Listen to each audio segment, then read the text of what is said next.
Imagine being trapped in a place specifically designed, not just to hold you, but to erase you. No heat, no light. A cell carved out of the frozen earth of northern Japan, where winter temperatures drop so far below zero that the walls themselves crack. Now imagine being a man who looked at those walls and saw not a sentence, but a puzzle. 1936, Abashiri Prison, Hokkaido, the northern edge of Japan, where the land meets the Sea of Okhotsk, and the cold doesn't forgive. A man named Yoshie Shiratori sits in a cell considered escape-proof by every warden who has ever run this institution. He is sentenced to death. He has no tools. He has no allies. So here is the question. How does a man with nothing escape not once, but 4 times? And what does that tell us about the line between prisoner and human being? Abashiri Prison was not built to be comfortable. It was built to be final. Constructed in 1890 on the northernmost island of the Japanese archipelago, Abashiri sits at the edge of a landscape that punishes the living. The winters last 8 months. The sea freezes solid enough to walk on, and the nearest town is miles of open tundra away. The prison itself was designed in a radial pattern, 5 wings, fanning out from a central guardhouse, so that a single officer could observe every corridor from one fixed point. The cells were small. The walls were thick timber reinforced with iron. The locks were considered among the most secure in the Japanese penal system. And the cold. Let's talk about the cold. In winter, the temperature inside an unheated cell at Abashiri could drop to -15 degrees Celsius. Inmates were issued thin blankets. The floor was stone. The windows were slits cut into wood that let in light and wind in equal measure. The guards who worked here knew the geography was their greatest ally. Even if a man got out of his cell, got past the locks, got past the walls, got past the wire, where would he go? Hokkaido in February was not a landscape that allowed a man without supplies to survive very long. What none of them had accounted for was that Yoshie Shiratori didn't need a map. He needed time. And patience was the one thing the cold had given him in unlimited supply. Yoshie Shiratori was born in 1907 in Aomori Prefecture in northern Japan. He grew up in poverty. His father was a fisherman. The family had almost nothing. By his 20s, Shiratori had drifted into petty crime, theft, robbery, the survival crimes of a man with no safety net and no path forward that didn't involve taking what others had.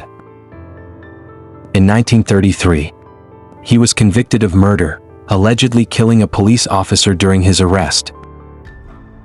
He received the death sentence.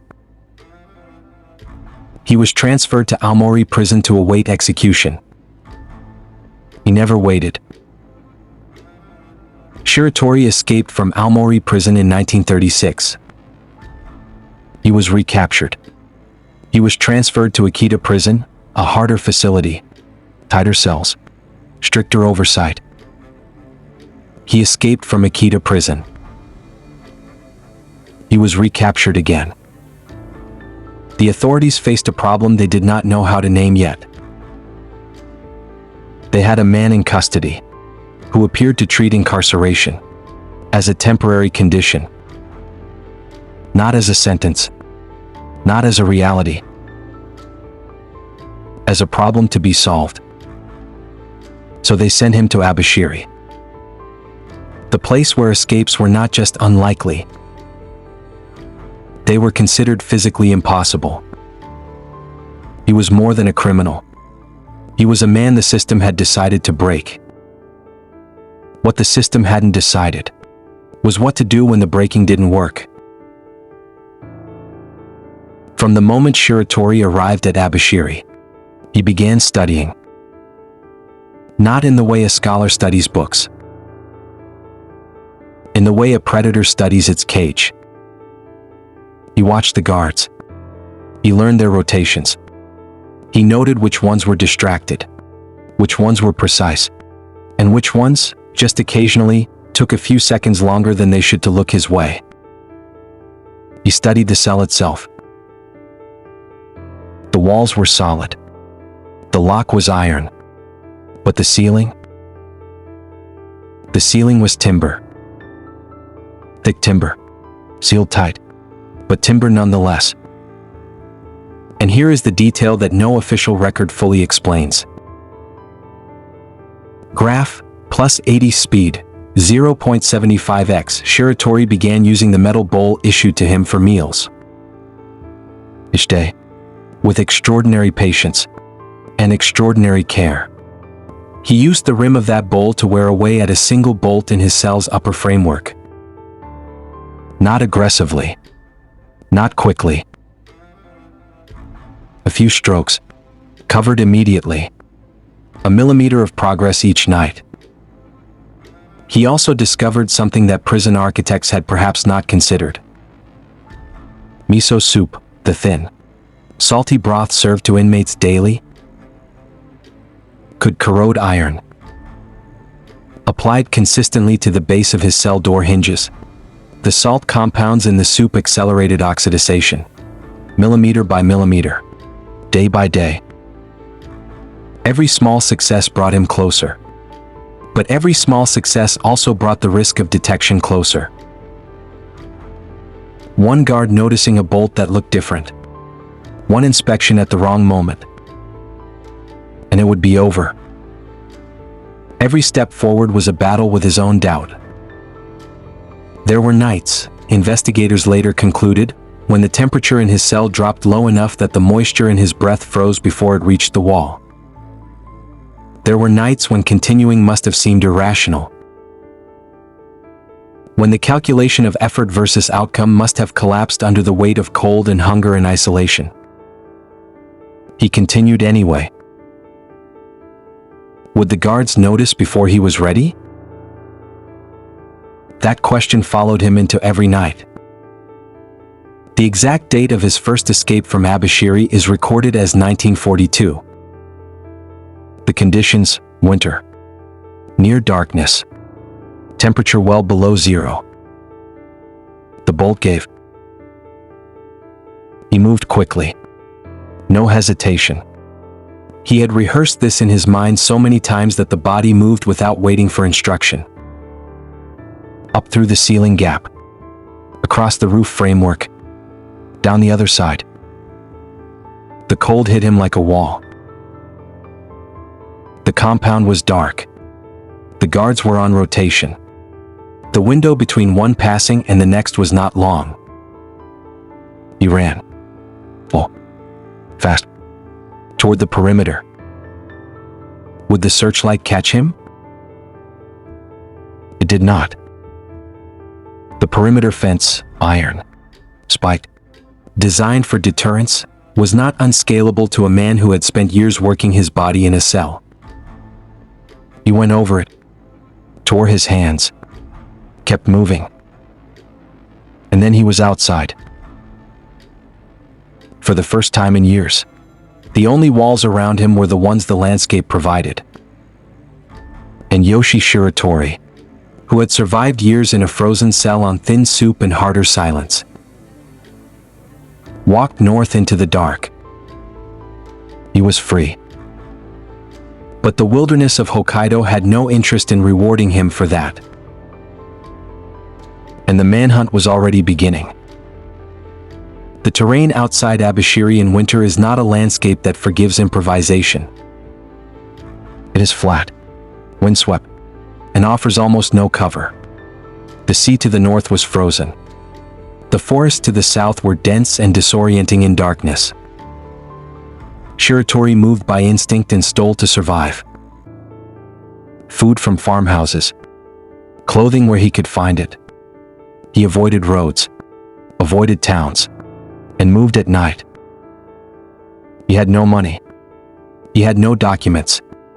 He had only the knowledge that behind him, every available officer in the Hokkaido penal system was now looking for him. He was recaptured. The authorities transferred Shiratori to Sapporo Prison, a larger facility. More staff, more resources, and what they believed were more secure holdings. They placed him in an isolation cell, stripped of anything that could be used as a tool. No bowl with a metal rim. No utensils. Food delivered in a way that minimized his contact with anything structural. He escaped from Sapporo Prison too. This time, and this is the detail investigators found hardest to explain, he used the cold itself. The contracting metal on the cell's framework created slight play in the fixings during the lowest temperatures of the night. Shiratori identified a weak junction through patient observation, and once again used the only tool available to him: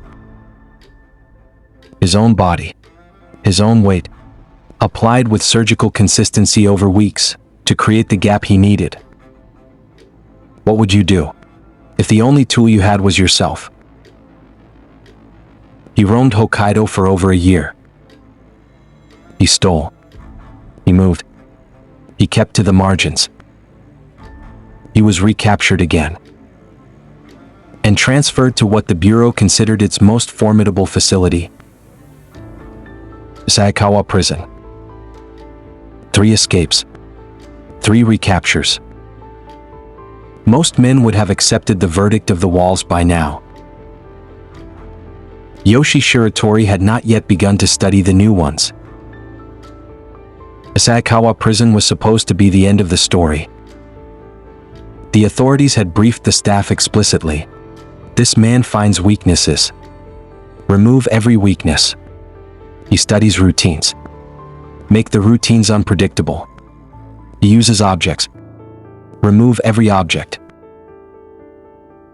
They had essentially told the staff, treat this man as if he is always planning. Because he is. For a time. It worked. Shiratori sat in his cell at Asahikawa under conditions that amounted to total sensory reduction. No objects. Minimal human contact. Guards instructed not to engage with him personally. And then something shifted. Historical accounts, including the biography later written by journalist Seiichi Kimura, who interviewed Shiratori extensively, indicate that the deliberate cruelty of the guards during this period did not break him. It made him methodical in a way he had not been before. He studied the ceiling. He studied the floor. He studied the movement of water during rain, how it entered the cell, where it pooled, what that told him about the structural weak points in the cell's drainage design. He identified a drainage channel built into the floor of the cell,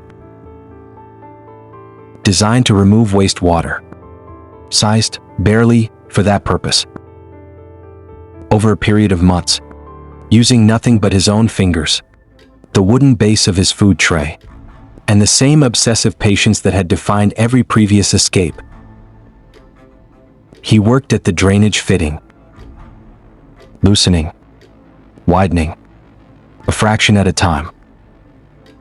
In August 1947, Yoshie Shiratori squeezed his body, a body he had kept deliberately thin through years of rationed eating, a body he had made as small as possible specifically for this moment,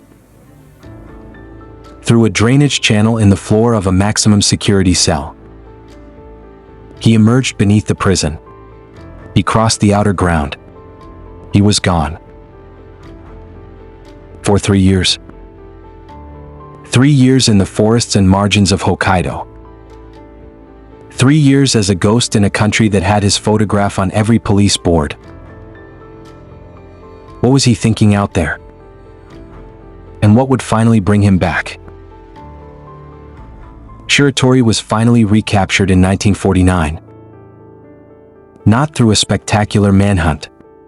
Not through advanced investigation. He walked into a police station. Accounts vary on exactly why. Some suggest he was exhausted, physically and psychologically, after 3 years of survival living. Some suggest he had formed a relationship during his time as a fugitive, and could not continue without endangering her. Some suggest something simpler and harder to quantify. That a man who had spent so long running had simply decided to stop. What happened next was the part the system had no protocol for. During his final period of incarceration, Shiratori was assigned to a warden named Kanemori Abe. Abe was different. He did not treat Shiratori as a problem to be contained. He treated him as a human being. He spoke to him. He asked him about his life. He extended basic dignities that previous facilities had deliberately stripped away. And Yoshie Shiratori, the man who had defeated 4 prisons, defeated iron, defeated cold, defeated a system designed to erase him, stopped trying to escape. The unspoken truth of Yoshie Shiratori's story is not that he was impossible to contain. The unspoken truth is what finally contained him. Not walls, not iron, not cold. A single person who looked at him and saw a man. In 1961, the death sentence that had hung over Shiratori since 1933 was commuted. He was released in 1963. He was 56 years old. He spent his remaining years quietly. He cooperated with journalist Seiichi Kimura for the biography that would eventually make his story known beyond Japan. He described his escapes not with pride, but with a kind of detached analysis, as if discussing the logical solutions to engineering problems, rather than the acts of a desperate man fighting for his life. He died in 1979. Even in the darkest and coldest places a system can build, human determination finds the gap. But what Shiratori's story tells us, more than any escape, more than any bolt loosened by a tin bowl in the dark, is that the same determination that breaks through walls can choose to stop when someone finally decides to open a door instead. If you think Abashiri was the most brutal prison in history, wait until you see what comes next. Drop a comment below and tell me. If you were Shiratori, what would you have done differently? And hit subscribe, because the next case is one the Japanese government has never officially confirmed.